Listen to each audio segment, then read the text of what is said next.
If South Africans really wanted the land, we would treat the next decade like a strategic project, not a political debate. The future of land reform isn't just about who owns what.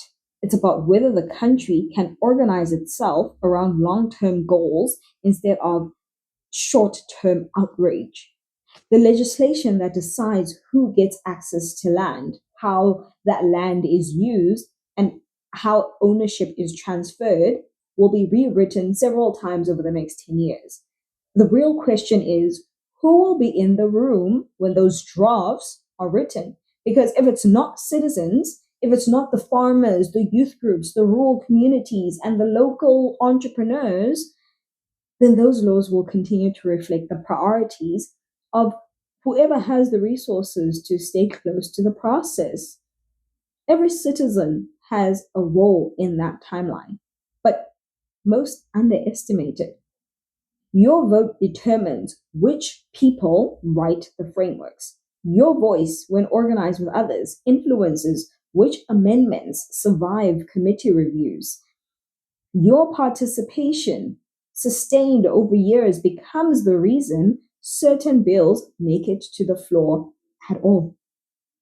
The future of land reform is not something that is decided, it's something that is built brick by brick through civic endurance. What South Africans should be thinking about right now is continuity, not reaction. The reason many reform efforts collapse is because there is no consistent public follow through once the noise dies down. But the next decade will demand citizens who can stay focused, who understand that real reform is less about land seizures and more about policy structures, training programs, and financial systems that make ownership productive.